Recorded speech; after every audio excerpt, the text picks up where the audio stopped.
was sitting in traffic, listening to the radio. All right, Dahr Jamail's our guest.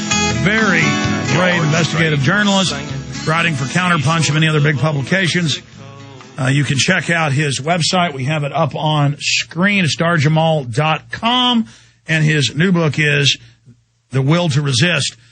We were just getting into these numbers. So between 1.2 and 1.4, just 3 years in, the Lancet British journal, which is totally nonpartisan, non-political, said over 600,000. And so you double that, it's 1.2 plus. This is an outrageous crime. And I know for good old boys sitting back at home, you know, it feels tough to beat up brown people and they like watching bombs blow up on TV. This is an incredible travesty. What does the Middle East and Central Asia think of Obama? Are they buying all his bull? Absolutely not. You know, just like people in Iraq didn't buy the Bush propaganda about freedom and liberation and all of this nonsense. You know, when you're there and you have a front row seat watching your people decimated in front of you, watching your home destroyed, watching your country burn in flames, you know, and of course all the neighboring countries of Iraq that are getting all of the Iraqi refugees flowing into them, sharing all of their wonderful stories of what it's like to live under U.S. liberation. Yeah, they don't buy it any more than they buy, you know, Barack Obama talking about change and, you know, I'm going to make peace with the Muslim world and all of this while escalating Afghanistan, using more drones, bombs continuing to fall in all the countries that the U.S. is occupying there. So, no, those words, they fell flat there even before he took office. Dahr, in the 5-6 minutes we have left with you, I want to talk about your book some, and then in closing, the most interesting story, thing you witnessed when you were in Lebanon during that war that you just fell right into the middle of. But your book, I like it because it's not just the image of our troops that want to go out and shoot some Iraqi kids for fun. Most of the troops I talk to know the war is a fraud, don't like it, but the attitude is, well, we got to at least stabilize it before we leave. They kind of suck them into that lie, or, oh, I got to take care of my buddies. But the vast majority in polls want to come home. That's why Ron Paul got more political contributions than even Barack Obama from the military wanting to get the hell out of there. So your book, break down the people you talk to, the stories you tell in this book, because it shows the other side of the U.S. military. Well, it really underscores the fact that, as you just said, the majority of troops in both these occupations are all for coming home because they're seeing firsthand that, you know, it's not a helpful situation to anyone involved in it. In fact, it's extremely destructive. And I basically I was on tour for my first book, and I started running into lots of veterans and active duty troops that were talking to me about, hey, our morale was extremely low, and we started dissenting and finding ways to disobey orders, even if it was indirectly. So doing things like search and avoid missions instead of search and destroy, where they would go and park their Humvees in the middle of the field and call in every hour and say, yeah, we're still searching the field for weapons caches. And they were doing this every other day. And then I ran into other soldiers, same story, different part of the occupation of Iraq, a different time of the occupation, totally different location, same exact story. So I started to realize, oh, actually there's a lot of dissent. And then, you know, dozens and dozens of interviews later with different veterans and active duty personnel, I had more than enough material for a book, probably enough for 2 books of, you know, folks doing, you know, publicly refusing orders to deploy here in the States to go back over. Folks that are over there, what are they doing to get out of it? Entire companies and platoons, I mean, that have actually had mutinies and refused to follow their orders in Baghdad and things like this. So, you know, these are people, this is not just they're doing it out of survival mode or sloth or whatever, but these are people really standing up and defending the Uniform Code of Military Justice that they swore an oath to, and that is that they are refusing to obey illegal orders. It's a given to anyone with any gray matter between their ears that the occupation of Iraq is illegal. It contravenes international law, as did the invasion, but so does the invasion and occupation of Afghanistan. Well, all the studies show that the U.S. forces being there only make it worse. The globalists have been caught paying off different sides.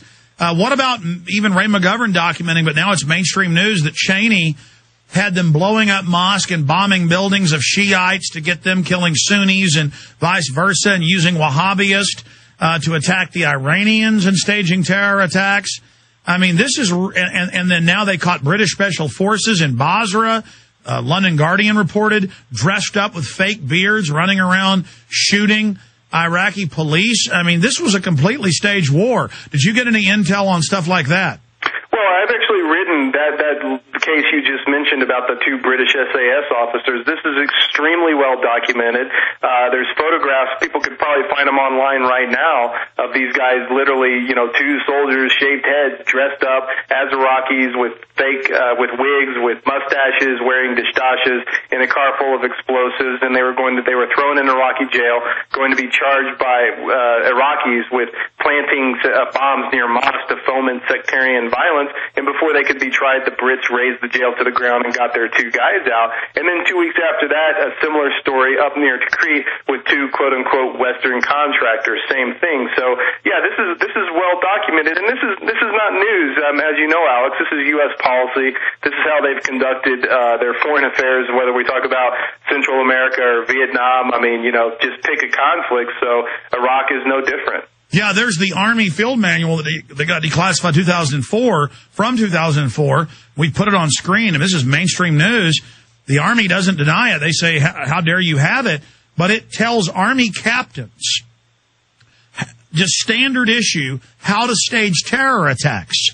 I mean, with their canteen and M16, they're going, here's how you stage terror attacks. I mean, how do they get farm boys to do stuff like this? Well, obviously, a lot of them get wise and don't want to do it. And I've interviewed these Marine Corps captains and people who see their own smart bombs, blow kids in half, and their humanity, and people lie, oh, they're just cowards. Cowards, they don't even know who they're fighting. They're just running around arresting people so jail guards can rape them in Abu Ghraib.